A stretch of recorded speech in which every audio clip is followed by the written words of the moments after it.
දැන් අපි ඉස්සෙල්ලා ඉවර කරා ඔයගොල්ලන්ට දැන් මතකයි පළවෙනි ප්‍රශ්න පත්‍රයේ A කොටසේ ප්‍රශ්න 25. කෙටි ප්‍රශ්න 25 කරා. දැන් තියෙන්නේ A ප්‍රශ්න පත්‍රයේ B කොටස. සාමාන්‍ය ඔයගොල්ලෝ B කොටසේ ව්‍යුහය ගැන ඒක ව්‍යුහගත එකක් ඉන්නේ. රචනා ප්‍රශ්න පහක් තියෙනවා. රචනා ප්‍රශ්න පහේ උත්තර ලියන්න ලකුණු 10 බැගින් 5ක් ලැබෙනවා ඔයගොල්ලන්ට. එතකොට අනිත් එක තමයි ඒකෙත් උත්තර ලියන්න තියෙන්නේ ඒ දීලා තියෙන ප්‍රමාණය තුලමයි. ඒ නිසා ඒ ඉඩ පරිමහග කරන්න අවශ්‍ය කරන උත්තරයක් තිබ්බම ඇති විස්තර ලියන්න ඕනේ නැහැ ගොඩක් අවශ්‍යම ටික ලියන්න ඕනේ හැබැයි. අපි ගන්නවා දැන් බලමු මේකේ පළවෙනි ප්‍රශ්නෙට B පාර්ට් එකේ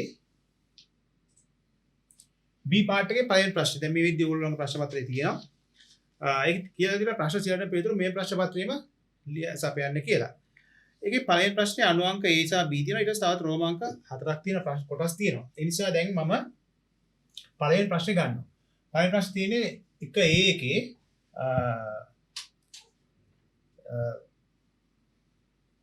භාග සම්බන්ධ ගැටලුවක් තියෙනවා. භාග සම්බන්ධ ගැටලුවක්. එතකොට මම පටන් ගන්නවා A එක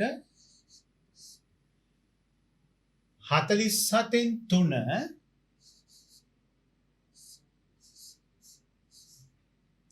අල්නයන්න වරහන් 2.4න් 3 ධන 1.6න් 1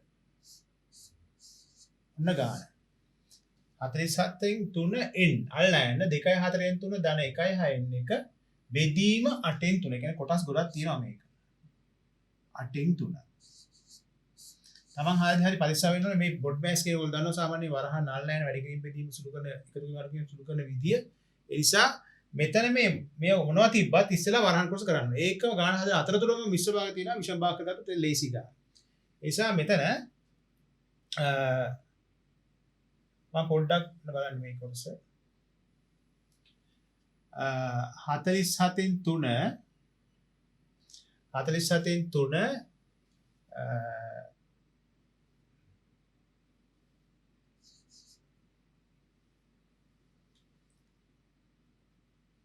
47න් 3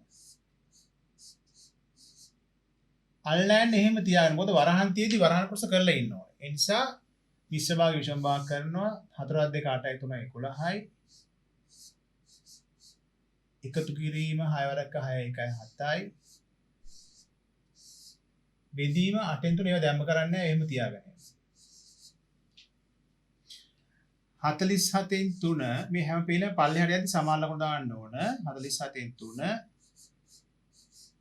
අල්ලා යන්න මේක හරේ සමාන කරගන්න කුඩා පොදු ආකාරය ගන්න හරේ සමාන කරගන්න එක විදිහ වැඩි කරලා ගන්න පුළුවන් බෙදලා ගන්න පුළුවන් 4 6 කුඩා පොදු ආකාරයෙන් 12 12ට 4 3යි 3 වරක් කළා 33යි එකතු කිරීම 12ට 6 2යි 2 වරක් 7 14යි බෙදීම 8න් 3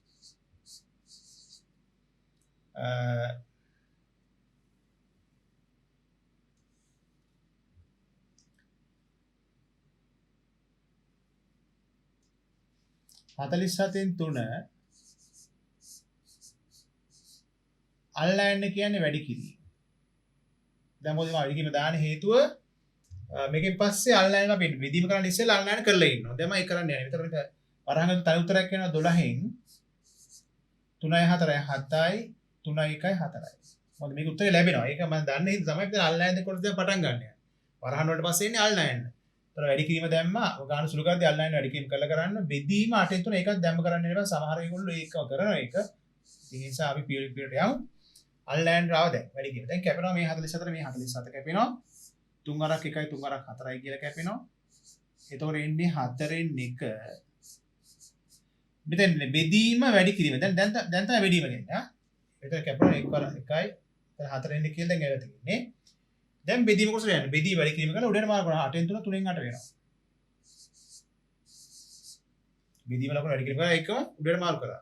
පරස්පරය. 4ක් 1යි 4ක් 2යි කියන තැන කැපෙනවා. අවසාන උත්තරය අපිට එනවා 1 වරක් 2 2යි 1 වරක් 3 3යි. අවසාන උත්තරය 3න් 2යි. දැන් මම ගන්නවා ඒකේ දෙවෙනි කොටස B කොටස. බලමු අපි ඒකේ B කොටස මෙන්න කියන ප්‍රශ්නේ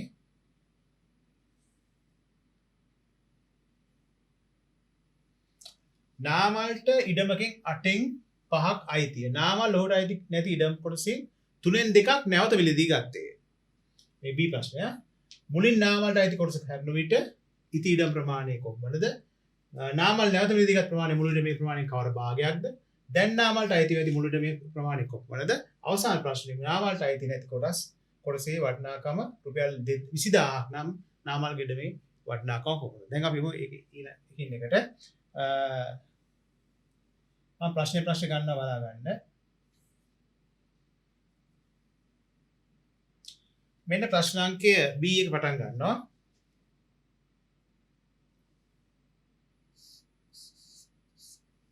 මේ ආශාගත කෙටිම මම ලියන්නේ. නාමල් ඉඩමකින් 8න් 5ක් අයිති. ඒතර මම ලියනවා මේ 8න් 5 හරි. නාමල් ඔහුට අයිති නැති කොටසේ 5න් 3න් 2ක් නැත්. මේ ඔක්කොම ගාණිතින් ලියන්න ඕනේ නැහැ. මුලින් නාමල්ට අයිති කොටස හැරුණු විට මුලින් නාමල්ට අයිති කොටස හැරුණු විට ඉතිරි ඉඩම් ප්‍රමාණය මෙන්න ඒකට උත්තරේ. B වල 1. B වල 1ට උත්තරේ දැන් නාමල්ට 8න් ගාණ කියනවා නාමල් ඉඩමකින් 8න් 5ක් අයිතිය කිව්වම නාමල්ට අයිති නැති කොටස අපි ගහන්නේ එකයි මුලින් නාමල්ට අයිති කොටස හැරුණු විට ඉතිරි ඉඩම් ප්‍රමාණය. ඉතිරි ඉඩම් ප්‍රමාණය කියලා වගන්ත දීවේ නැතත් ප්‍රශ්නයක් නැහැ අවශ්‍ය කරන කොටස ලියන්න ඉඩ තියෙන්න ඕනේ අපිට. මම මේක ලියන පොඩ්ඩක් ඉතිරි ඉඩම් ප්‍රමාණය.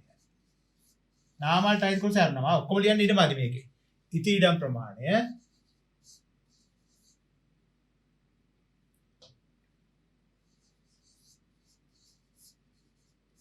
දැන් ගානේ කිව්වා පැහැදිලිව නාමල්ට ඉඩමකින් 8න් 5ක් අයිති.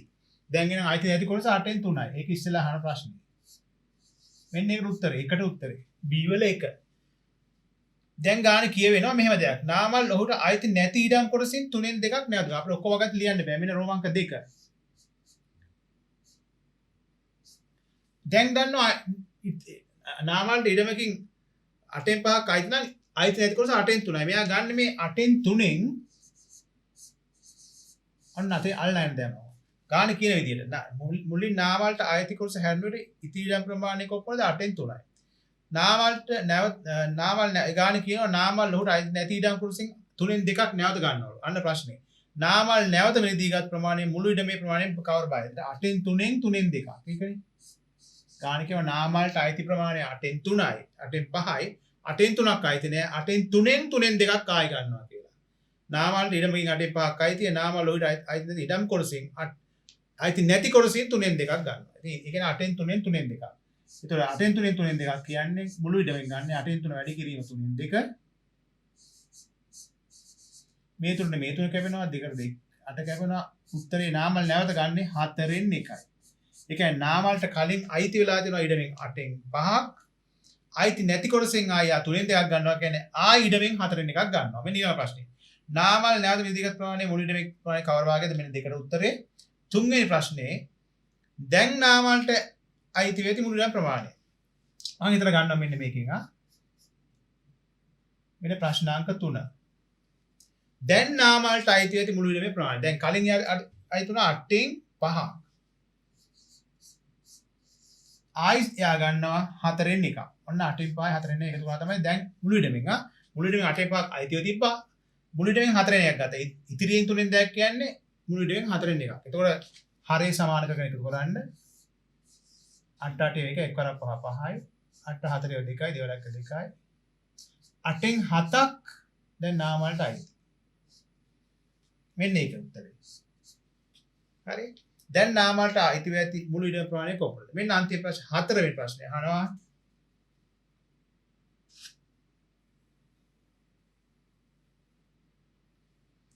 හතරවෙනි ප්‍රශ්නේ රෝමාංක 4. නාමල්ට අයිති නැති කොටසේ වටිනාකම රුපියල් 20000යි. අයිති නැති කොටස. දැන් නාමල්ට මුළු ඉඩමෙන් 8න් 7ක්. එතකොට අපිට ඒක ලියනවා නාමල්ට අයිති නැති කොටස. නාමල්ට අයිති නැති කොටස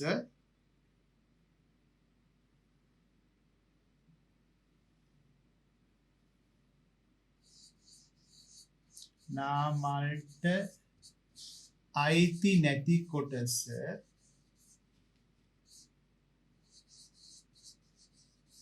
වගන්ති ගොඩක් ලියන්න බෑ මෙතන. නමුත් මට පැහැදිලි කරලා දීක අවශ්‍ය හින්දා ලියනවා.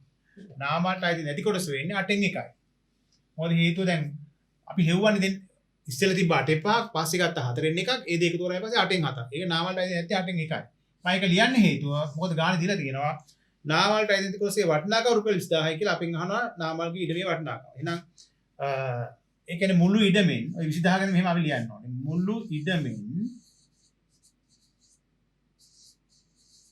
මුළු ඉඩමෙන් 8න් 1ක් සමාන වෙනවා 20000ට.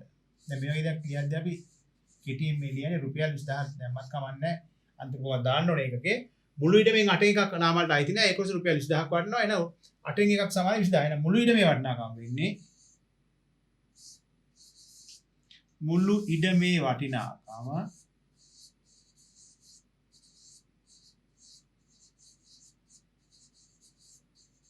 දන්නවා 8න් 1ක් 20000 නම් මුළු ඉඩම 8න් 8ක් නේ. ඒතර 20000 වැඩි වෙන්න ඕන 8න්. 8 2 16 එහෙනම් ඒකත් එක්ක දැන් දාන්න රුපියල් 0.1234ක් එනවා 8 2 16. ඒ කියන්නේ රුපියල් 1,60,000යි මුළු වටිනාකම උන සම්පූර්ණ ගානම කොටස් ඔක්කොමත් එක්ක. හරි. ඒ තමයි ප්‍රශ්නාංක 1 ව්‍යුහගත ප්‍රශ්නේ පළවෙනි ප්‍රශ්නේ ලකුණු 10ක ප්‍රශ්නයක් මේක සම්පූර්ණ ගානම හැදුවා. මෙන්න දෙවෙනි එක ඊළඟ ප්‍රශ්නෙට අපි යමු ව්‍යුහගත ප්‍රශ්නාංකයේ 2 මේක තියෙනවා මේ රූපයක් දීලා මේ රූපය ඇත්තට මෙන්න මේ ටික ඉරියන් දෙන්න ඕනේ පාට වෙන්න ඕන මේ මෙන්න මේ විදිහට මෙන්න මේ ටික රූපේ විශේෂයෙන් දැනෙන්න එන්න ඕන මේ ගැන මම අහලා තියෙන ප්‍රශ්න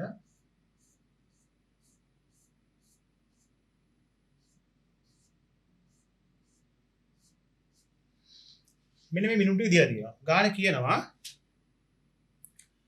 රූපේ දැක්වෙන්නේ විස්කම්බේ 14 cm හා විස්කම්බේ 14 cm මෙතන විස්කම්බේ 28 cm වන අර්ධ වෘත්තාකාර මේ තියෙන්නේ අර්ධ වෘත්ත දෙකක් අර්ධ වෘත්තාකාර කොටස් දෙකකින් සමන්විත තල රූපයකි රූප සාහනේ ED 20 cm ED කියලා කියන්නේ මෙන්න මේ ටික මේ ත්‍රිකෝණාශ්‍රයක් කියලා හිතා ගන්න මේ ටික 28 cm මේක 14යි මේක 28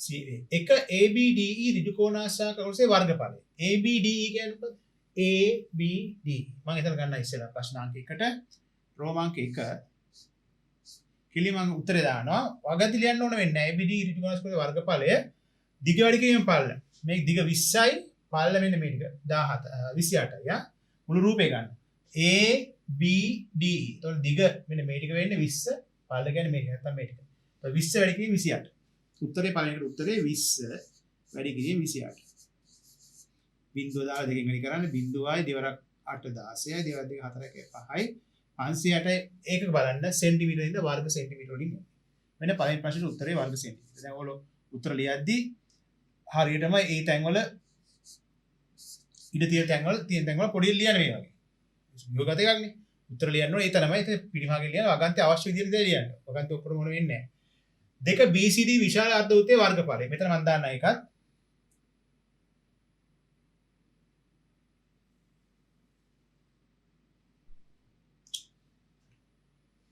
රෝමාංක 2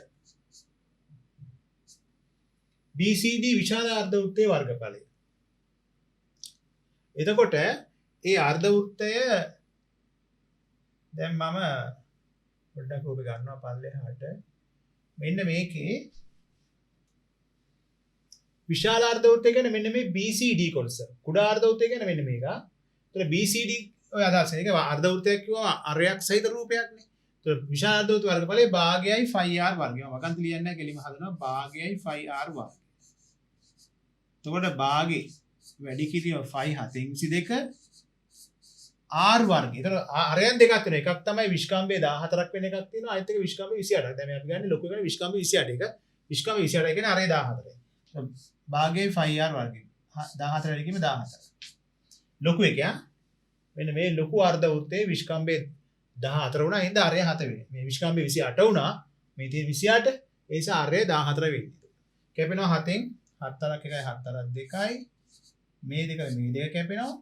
24 2 22 24 2 88 14 2 28යි දෙකක් හිටුවා 14 2 28ක් කියලා. 14 ඒවා දෙකක් 28න් අර දැම්ම දෙකක් කියලා 14 දෙකක් 28 දෙකයි තියෙන්නේ 308 වර්ග සෙන්ටිමීටර මේ දෙවෙනි ප්‍රශ්නේ උත්තරේ. ඒ තමයි මේ ප්‍රශ්න වල උත්තර මත තියන්න මොකද මේවා එකිනෙක ලින්ක් වෙලා ඉන්නේ. ඒ කියන්නේ සම්බන්ධ වෙලා ඉන්න ප්‍රශ්න නිසා අපිට අගයන් අවශ්‍ය ඒක මම මේ ළඟ ලියලා තියෙන්නේ. එක මුළු රූප මේ රූපේ වර්ගඵලය ඍජු කෝණාශ්‍රය 560ක් කියනවා. දෙවෙනි එක ලොකු අර්ධ වෘත්තයේ වර්ගඵලය 308යි. තුන්වෙනි ප්‍රශ්නේ අහනවා ABCD මුළු රූපේ වර්ගඵලය. මම මෙතෙන් දාන එක ප්‍රශ්න අංකය 3. මුළු රූපේ වර්ගඵලය මේ සම්පූර්ණ එක මුළු ABCD නම දීලා තියෙනවා ABCD කියලා. ABCD. ඒතර 560ක් ආව ඍජු කෝණාශ්‍රය ධන අර්ධ වෘත්තයේ ලොකු කියනවා 308ක්. හරි. ඕන ලියන්නේ මේ ප්‍රශ්න අංක ළඟ ස්ටැන් තියලා දෙනවා. ඔයාලා දෙනකොට ඒ නිසා ඒ තැන් වල එක ලියන්න තියෙන්නේ. 560 308 එකක 0.8 එකතු කරාම 6.6යි 5 3 8යි. 0.8යි 6.6යි 5 868යි වර්ග සෙන්ටිමීටර මෙන්න තුන්වෙනි ප්‍රශ්නාංකයේ උත්තරය. හතර අහනවා ඉරියදි ප්‍රදේශයේ වර්ගඵලය. දැන් ඉරියදි ප්‍රදේශයේ හැර ඉතිරි කොටසේ වර්ගය කියන්නේ මෙන්න මේ ටික. ඒකත් ඔය වගේම හොයන්න ඕනේ. යා. පොඩ්ඩක් මට මේක උත්තර ඕන වෙනවා. මම මේක උට ගන්නවා බලන්න. මට මිනුම් ටික අපි ගමු අවශ්‍ය වෙලාවට.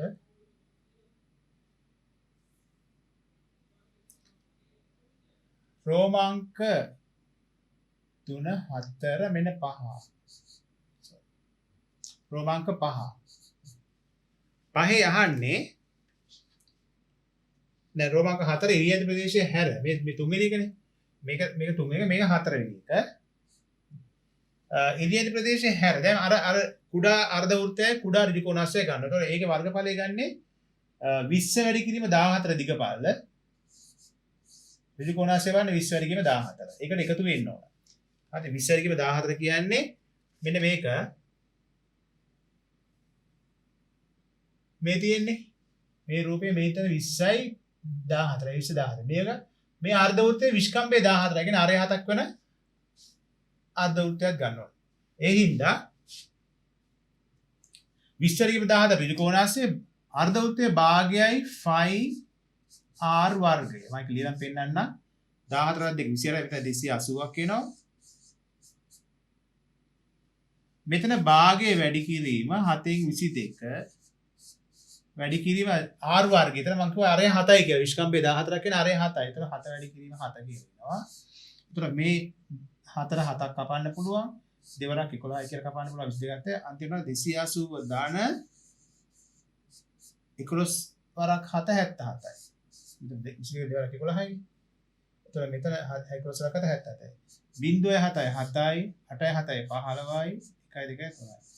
0.7 8යි 7යි 15යි 1යි 2යි 3යි. 357යි වර්ග සෙන්ටිමීටර මෙන්න අහපු ප්‍රශ්න උත්තරේ ඉරියදි ප්‍රදේශයේ හැර ඉතිරි කොටසේ වර්ගඵලය. අන්තිම ප්‍රශ්නේ රෝමාංක 5 රූපේ ඉරියදි ප්‍රදේශයේ වර්ගය. දැන් මේ රූප මම ආයි පෙන්නන්නම්. මේ විදිහ අපි හොයන් තියෙනවා. ලොකු ඍජු කෝණාශ්‍රය වර්ගඵලය හෙව්ව ඉස්සෙල්ලාම 560ක් ආවා. ලොකු ඍජු ලොකු රූපය. මේ ලොකු ඍජු කෝණාශ්‍රය වර්ගය 560යි. පළවෙනි ප්‍රශ්නේ හෙව්වේ ඒකයි.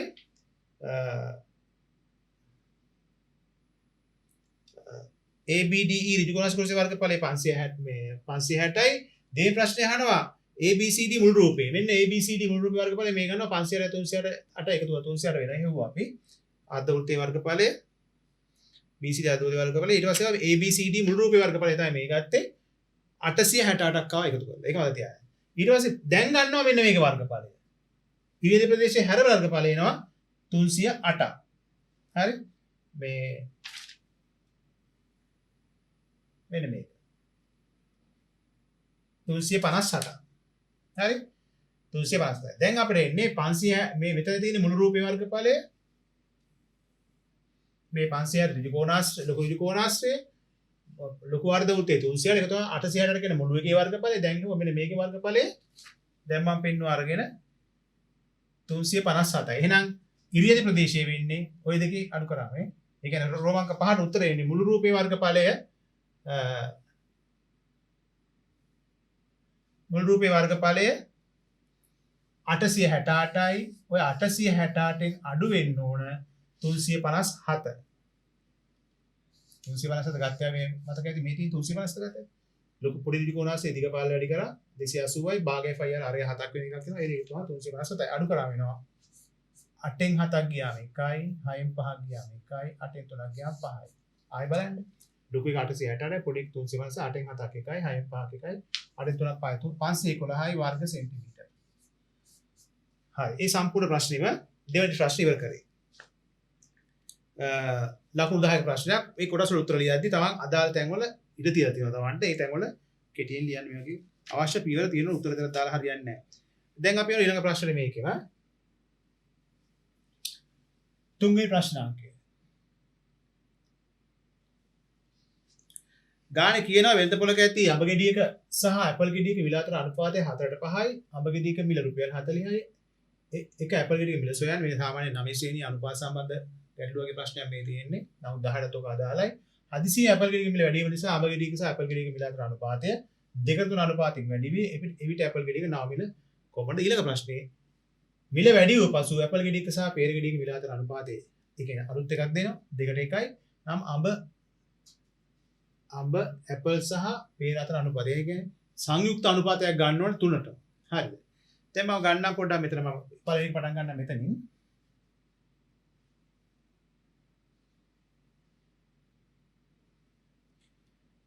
රයිට්. පළවෙනි ප්‍රශ්නේ තමයි මම කෙටියෙන් අපුලුවන් තරම් ලියමු. වෙළඳ පොලක ඇති අඹ ගෙඩියක සහ ඇපල් ගෙඩියක මිල අතර අනුපාතය 4. මම පොඩ්ඩක් කෙටියෙන් ලියන අඹ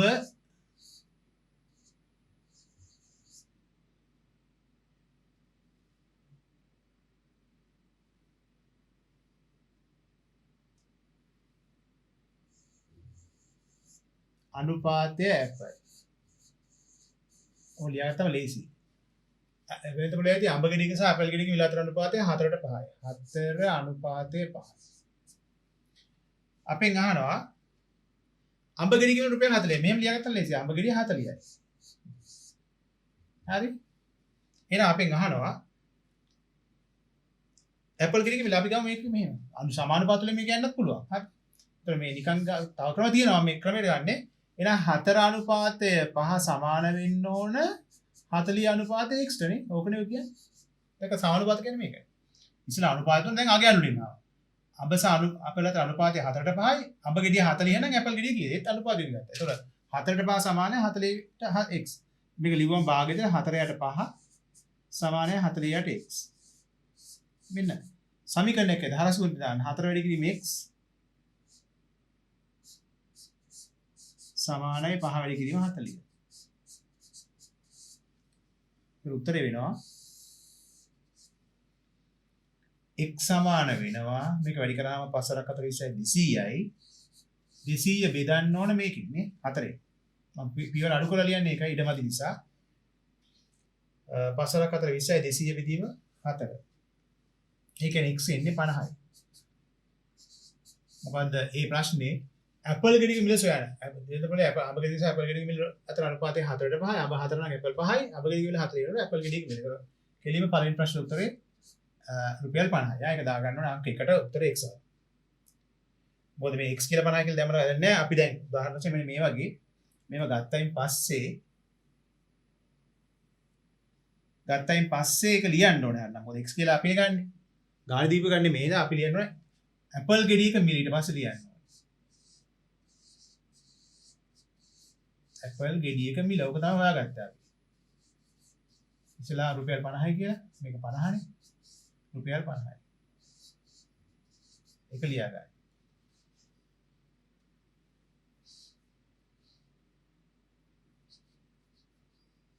ඇපල්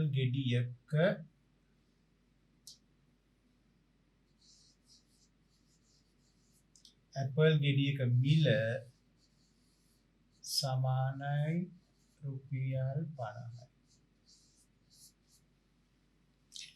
ඒ මතක තියාගන්න. හරි. දැන් ඊළඟට ප්‍රශ්නේ එනවා අපි දෙක හදිසියෙ ඇපල් ගෙඩියක මිල වැඩි වීම නිසා අඹ ගෙඩියක සහ ඇපල් ගෙඩිය මිල අතර අනුපාතය 2:3 අනුපාතයෙන් වැඩි විය.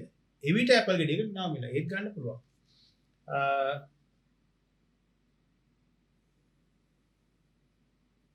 ප්‍රශ්නේ මගේ ළඟ තියෙනවා එහෙනම් මම බලාගෙන ලියන්නම්. මෙන්න රෝමාංක 2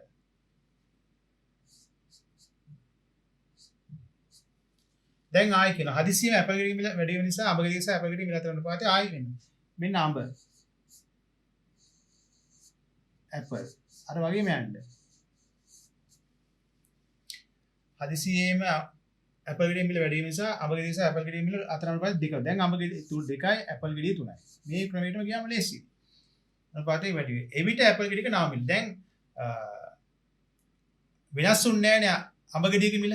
හදිසියෙම Apple ගෙඩියක මිල වැඩි වීම නිසා කියලා කියන්නේ. ඒතකොට කලින් වෙනසලේ ඇති අඹ ගෙඩිය මිල අතර අනුපාතය 4ට පහයි කියලා අඹ ගෙඩිය මිල 4යි. දැන් මේ අඹ ගෙඩිය වෙනස් වෙලා නැහැ. දැන් අපි එකට දාමු y කියලා. අර වගේ. හදිසියෙම Apple ගෙඩියක මිල වැඩි වීම නිසා අඹ ගෙඩිය නිසා Apple ගෙඩියක මිල අතර අනුපාතය 2ට 3 අනුපාතය වැඩි වුණා. එවිට Apple ගෙඩියක නව මිල කොහෙද? කලින් තිබුණ අඹ ගෙඩිය 40යිමයි එහෙනම් මේක y. අර වගේම අනුපාතය ගන්න. 2 බෙදීම 40 සමානයි 3 බෙදීම y. හරස්කුන්තෙන් එනවා 2 වැඩි කිරීම y සමානයි 3 වැඩි කිරීම 40. ඒ කියන්නේ y සමානයි 3 4 1 12 120 බෙදීම 2. මම පියවර අඩු කරා කියලා කිව්වා ඒ තැන් වලදී 3 අර බින්දුව 3 අතර 12 120 මේකට 2 කියලා දෙකේ පැත්ත ගෙනියලා දැම්මා y කියන්නේ 60යි. අන්න ඊට පස්සේ අර වගේ ලියන්න මොකද y කියන්නේ එවිට Apple ගෙඩියක 9 මිල. Apple ගෙඩියක 9 මිල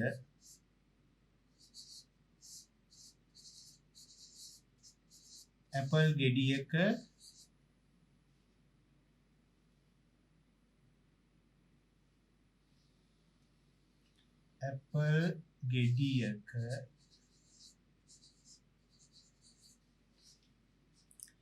Apple ගෙඩියක නව මිල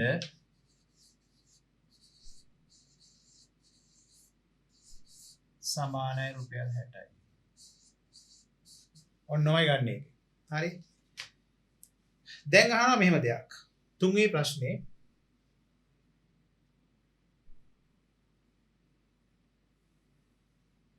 තව ටික විතරයි.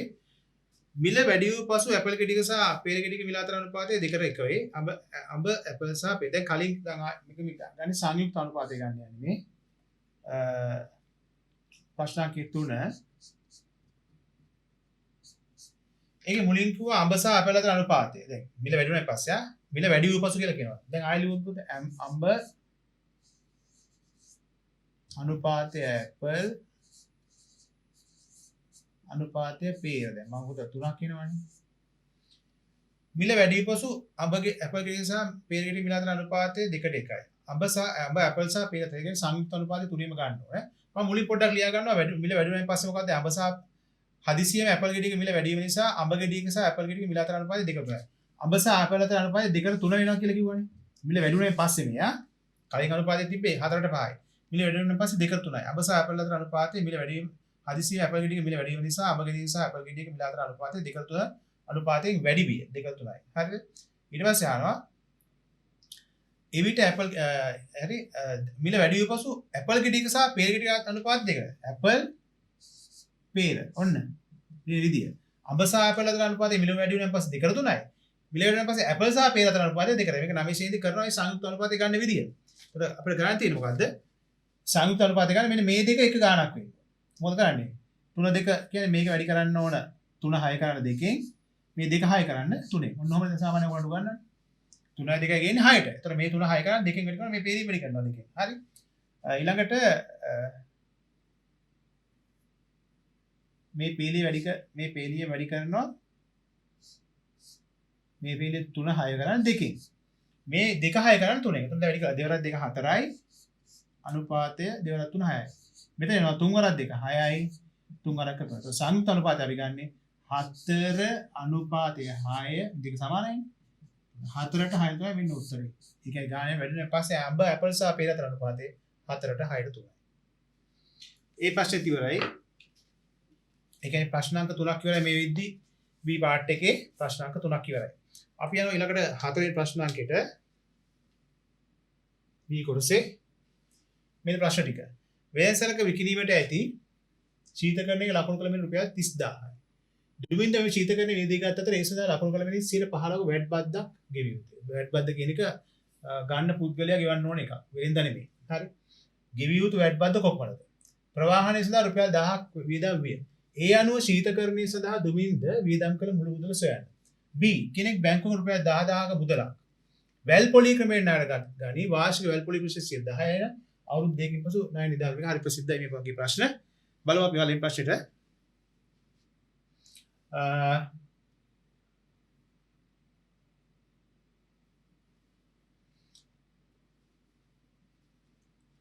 වගන්ති අවශ්‍ය මේවා ලියමු. විලෙන්සලක මේ ඒ කොටස විලෙන්සලක විකිවිති ශීතකරණයක ලකුණු කළ මිල රුපියල් 30000යි. දුමින්ද ශීතකරණය විදී ගත අතර ඒස්දාස් ලකුණු කළ මිල 115ක වැට් බද්දක් දැන් ඔක්කොම මතක තියාගන්න ඕනේ. ගෙවිය යුතු වැට් බද්ද මම පොඩ්ඩක් ලියන්නම්. ගෙවිය යුතු වැට් බද්ද. ඒක නොලිවට කමන්නේ මම මේක වගන්ති ඔක්කොම අවශ්‍ය වෙන්නේ නැහැ කියලා මම පෙන්නන්නේ. වැට් බද්ද කියන 100ට 15 නැතු 30000ට 115 බලන්න ඕනේ. එහෙනම් 30000 වැඩි කිරීම 100න් 15. මුළු වටිනාකම 30000යි ඒකෙන් තමයි 115ක් ගෙවන්න ඕනේ. ඒක වටිනාකම. ඒතකොට 0.1යි කැපුණාම බිඳුව තුමාරක් පහ තුමාරක් 3යි හතරයි. ඒ කියන්නේ රුපියල් 4500ක අමතර මුදලක් වැට් බද්දක් කියන්නේ පාරිභෝගිකය ගන්න පුද්ගලයා තමයි ගෙවන්න දෙන එක. එතකොට රුපියල් 4500 කියන එක මේ මුදල දැන් 30000ක් වන්න බාණ්ඩේ ගන්නකොට 30000ට අමතරව වැට් එක මෙච්චරයි කියලා ඒකත් එක උගලා දෙන්න. ඒතකොට අපෙන් අහන්නේ ප්‍රශ්නේ. අපි සිද්ධිය දැනගන්න එපේ. ගෙවිය යුතු වැට් බද්ද කොහොමද? ප්‍රශ්නාංක 1ට උත්තරේ ගෙවිය යුතු වැට් බද්ද මෙන්න.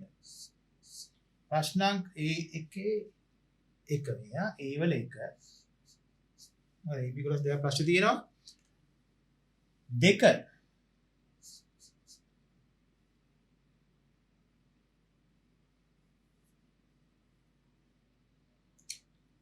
දෙවැනි එකේ කියනවා ප්‍රවාහය රුපියල් 1000ක් වියදම් වේ. ඒ ශීතකරණ සහ දුමින්ද වියදම් කළ මුළු මුදල. වියදම් කළ මුළු මුදල වෙන්නේ වියදම් කළ මුළු මුදල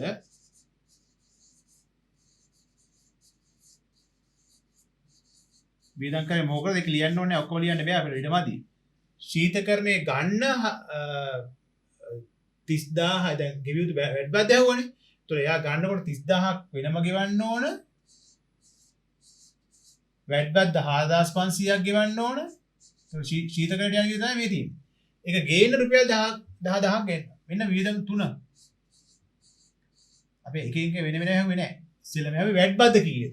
ගේතු වැට් බද්ද තමයි මෙතන 4500. අපි දැනගන්න ඕනේ 30000ක් වටන එක ගන්නකොට 30000 නවතුව 4500 වැට් බද්ද දෙනවා. ඒතකොට 30000යි 4500 එකතු කරලා ඊට අමතරව කියනවා ප්‍රවාහන සිතා රුපියල් 10000ක් වියදම් වේ. ඒ අනුව ශීතකරණ සහ දුමින්ද වියදම් කරමු. වියදම් 3ක් තියෙනවා. එකක් 30000 වටනාකම 4500 තමයි වැට් බද්ද.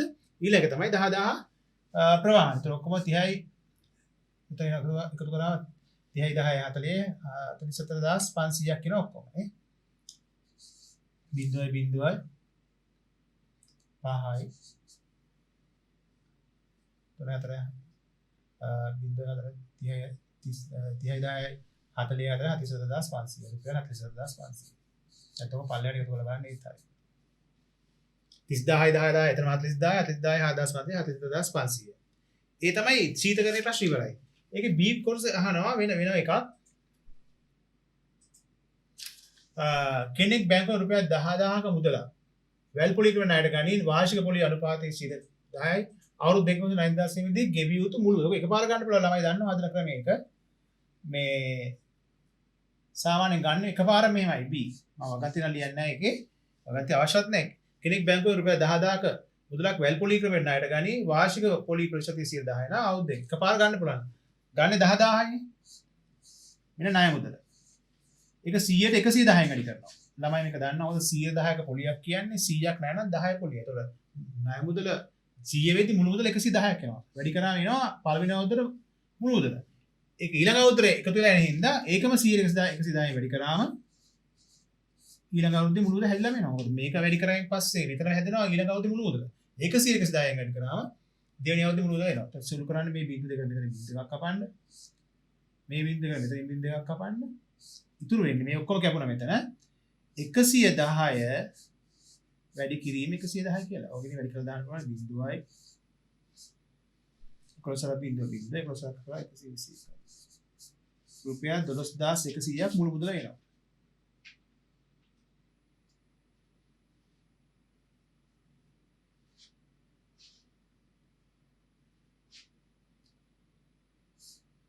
රුපියල් බිඳුවයි 11 බිඳුවයි 11 11යි 1 11 11යි රුපියල් 12600 මුළු මුදල. මේ සම්පූර්ණ කර ඊළඟට අපි ප්‍රශ්නාංක 4 සම්පූර්ණ විවිධ රචනා එකක් අවසාන ප්‍රශ්නේ එකේ ප්‍රශ්නාංකේ 5 ඒකේ රූප රචනා දීලා තියෙනවා මෙන්න වගේ සිද්ධියක් කියනවා 1 2 3 4 5 යන ඉලක්කම් කුලකයෙන් ඉලක්කම් දෙකක් ගෙන ඉලක්කම් දෙකකින් සංඛ්‍යාවක් සාදවනු ලැබේ. ඒතර ඒ වරහන් ඒ එකම ඉලක්කමකින් සාදවන එක නොවේ. දැන් එක මේ නියදිය ගත්තොත් 1යි 2යි දැම්මම 12 කියන සංඛ්‍යාව හැදෙනවා. හැබැයි 1යි 1 දැම්මොත් 11 හැදෙනවා. දැන් මේක කියනවා පැහැදිලිව මේ එක ඒ වගේ තනි සංඛ්‍යාවයි දෙකක් ඉලක්කම් දෙකක් අරන් ඉලක්ක සංඛ්‍යාවක් හදන්න එපා කියලා. ඒතර අනිවාර්ය වෙනස්. දැන් උදාහරණ මෙතනින් ගන්න සංඛ්‍යාව දැන් පළවෙනි සංඛ්‍යාව මේ තියෙන අක්ෂරය මේක දෙවෙනි සංඛ්‍යාව. ඒතර මේක 6යි 1යි ගත්තොත් එහෙනම් මෙතනින් එන්නේ 61 කියන සංඛ්‍යාව. හරි? මෙතන මේ දීලා තියෙන එකේ පොඩි මම සංශෝධනයක් කරනවා මෙන්න මෙතන. ඒක හදාගන්න දීලා තියෙන ප්‍රශ්න පත්‍රයේම මෙන්න මේ 1 2 3 4 5 උඩට යන්න ඕනේ. 1 මෙතන. මම මේක දානවා 1 මේ 6 නෙමෙයි 1 මේක 2 මේක 3 මේක 4 මේක 5 මේක 6 ඔන්න ඔයගේ වෙන්න ඕනේ. ඔබට මතක තියාගන්න 1 2 3 මෙතන 4. සාමාන්‍යයෙන් පුරුදු විදිහේ මේ 1 2 3 4 5 1 2 3 4 5 මේ විදිහට යන්නේ. ඒතකොට දැන් උදාහරණ මෙන්න මෙතන සංඛ්‍යාව ගත්තොත් හැදෙන ගාන 1 1. ඒ කියන්නේ 11. 11 ගයක් හදන්න බෑ. මෙතන ගත්තොත් 1 2යි. මෙන්න මේ වගේ තමයි සංඛ්‍යා හැදෙන්නේ. 1 2යි. මෙතන 1 3යි 13යි. මෙතන පළමු සංඛ්‍යාව මේක නම් මෙතන 1 1 ඉන්නේ නැහැ. දැන් මෙතන මේ මතකද මේක පළමු සංඛ්‍යාව මේක දෙවෙනි සංඛ්‍යාව. ඒතර මෙතන නිරූපණ සංඛ්‍යාව 21. මේක 31. මේක 41. මේ කතර දාන්නේ මම හදන සංඛ්‍යාවල. 51 61. හරි. එතකොට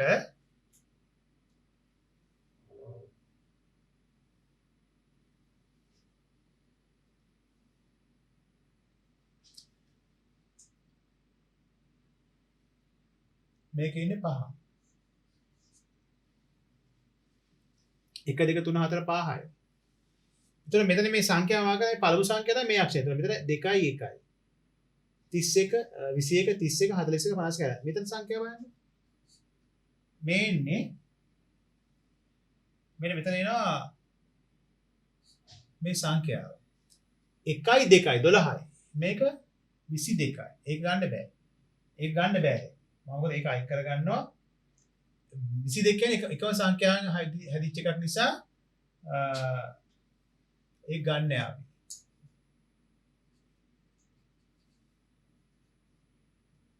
ඒතර 22 ඉන්නේ 32 එනවා මෙතන 42 එනවා 52 එනවා 62 එනවා. ඔකට ඉස්සෙල්ලා ප්‍රශ්න කියලා තියෙන්නේ. සෑදියේක සිරු සංඛ්‍යාව දියරි කාර්යශීල ලකුණු කරන්නේ මේ තමයි 1. ඊළඟ මේ ටිකත් එනවා. මේකේ 1යි 3යි 13 23 33 එන්නේ 43 53 63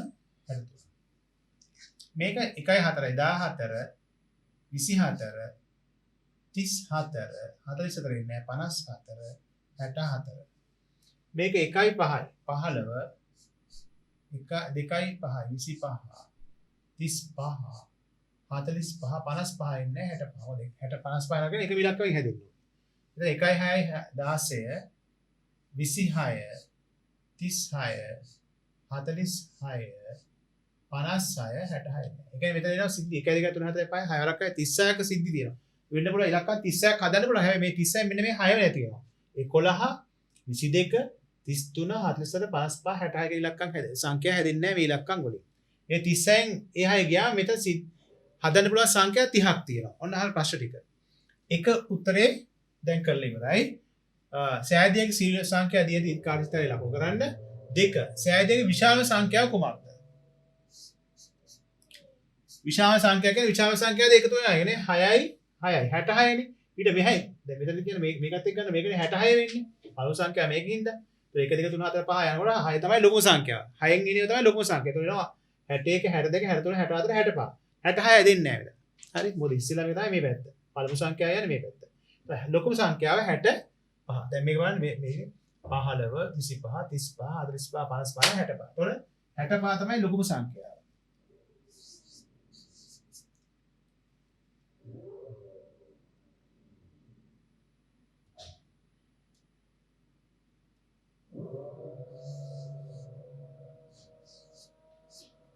තුන්වෙනි ප්‍රශ්නේ අහනවා ඉරට්ටේ සංඛ්‍යාවක් ලැබීමේ සම්භාවිතාව. ඒක තෝරගන්න ඕනේ සංඛ්‍යා ටික. කො ඉරට්ටේ සංඛ්‍යා තෝරගන්න බලන්න. ඉරට්ටේ කියන්නේ දෙවෙනි සංඛ්‍යාව ඉරට්ට වෙන්නේ දැන් උදාහරණ මේක. මේ ගත්තොත් මේ එකත් එක්ක ගන්නකො මේ පෙළිය 21 31 41 51 එකක්වත් එන්නේ. මේ ගන්න. මෙන්න මේක. 12 22 නෑ 32 42 52 හැද මම මේ ටිකම ගන්නවා.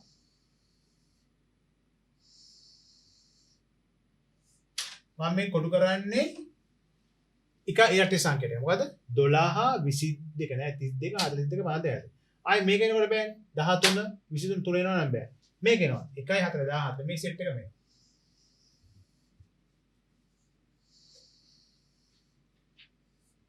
හරි ආයි 5 එන්නේ නැහැ මම 15 25 35 ඔත්තේ. 6 එනවා 16 26 ටික. මම මේ කොටු කරලා තියෙන ටික හරි පැහැදිලි. කොහේ යන්නේ සාර. ඒක කීයේ කියලා 1 2 3 5 තුනක් තියෙනවානේ. 1 2 3 4 5. ඒක ඉරට්ටේ සංඛ්‍යා ඔක්කොම 15ක් වෙනවා. අපෙන් අහන්නේ සෑදීගේ විශාල සංඛ්‍යාවක් වද ඉරට්ටේ සංඛ්‍යා ලැබීමේ සම්භාවිතාව. ඔක්කොම ඉරට්ටේ සංඛ්‍යා 15යි මුළු ගාන අපිට මම කව 6 වරක් 36න් 6ක් මම යනවා 30න් 15යි. ආයෙ මොන සාන කරන්න පුළුවන් දෙකින් එකයි කියලා තෝකත් හරි. ඒ පහේ ගුණාකාරයක් වීමේ සම්භාවිතාව. පහේ ගුණාකාරයක් පහේ ගුණාකාරයක් කිව්වම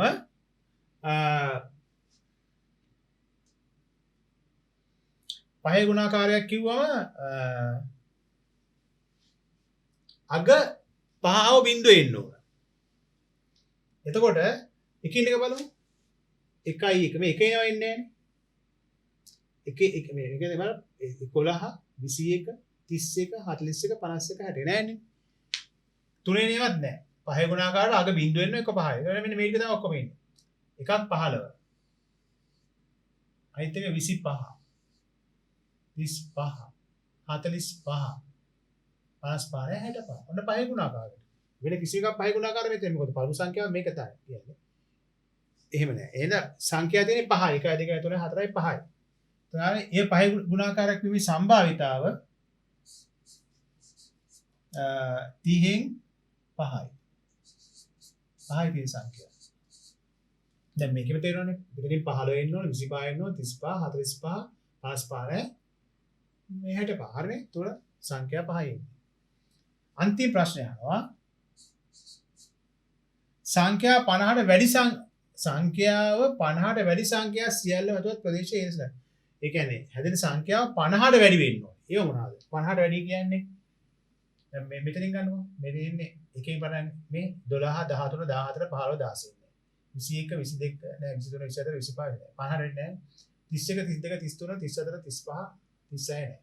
41 42 43 44 45 46 මෙන්න 50 51 52 53 මෙන්න මේ ටික නවා 61 හැදෝ ඔන්න 50ට වැඩි ගන්න. මෙන්න මේ ටික තමයි මම මේ කඩේකින් ගන්නෙ. මෙන්න මේ ටික. ආයෙත් පාඩක් ගන්න පුළුවන් බලන්න. මෙන්න මේ ටික.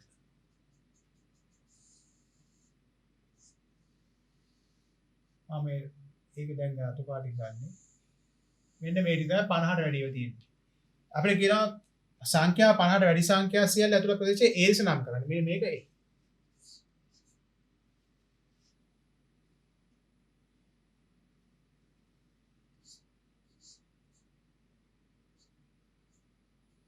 අනේ ටික හරි. හරි ඒ කියන්නේ ව්‍යුහගතයේ සම්පූර්ණ ගණන් පහම අපි ඉවර කරා. දැන් අපි එන්න තියෙන ඊළඟට රචනා ප්‍රශ්න වලට මේකේ දැන් ව්‍යුහගතයේ සියලු දේවල් තමන්ගේ ප්‍රශ්න පත්‍ර උත්තර පත්‍රය ලියන ප්‍රශ්න පත්‍රය තුලම උත්තර ලියන්න තියෙන්නේ. දැන් ඊට පස්සේ ඒකේ රචනා ප්‍රශ්න කොටස දන්නවා වෙන ප්‍රශ්න පත්‍රයක්. ඒකේ කොටස් දෙකක් එනවා A සහ B කියලා. ඒක පැය තුනක ප්‍රශ්න පත්‍රයක්. බලමු අපි ඊළඟට ඒක සාකච්ඡා කරමු. හරි.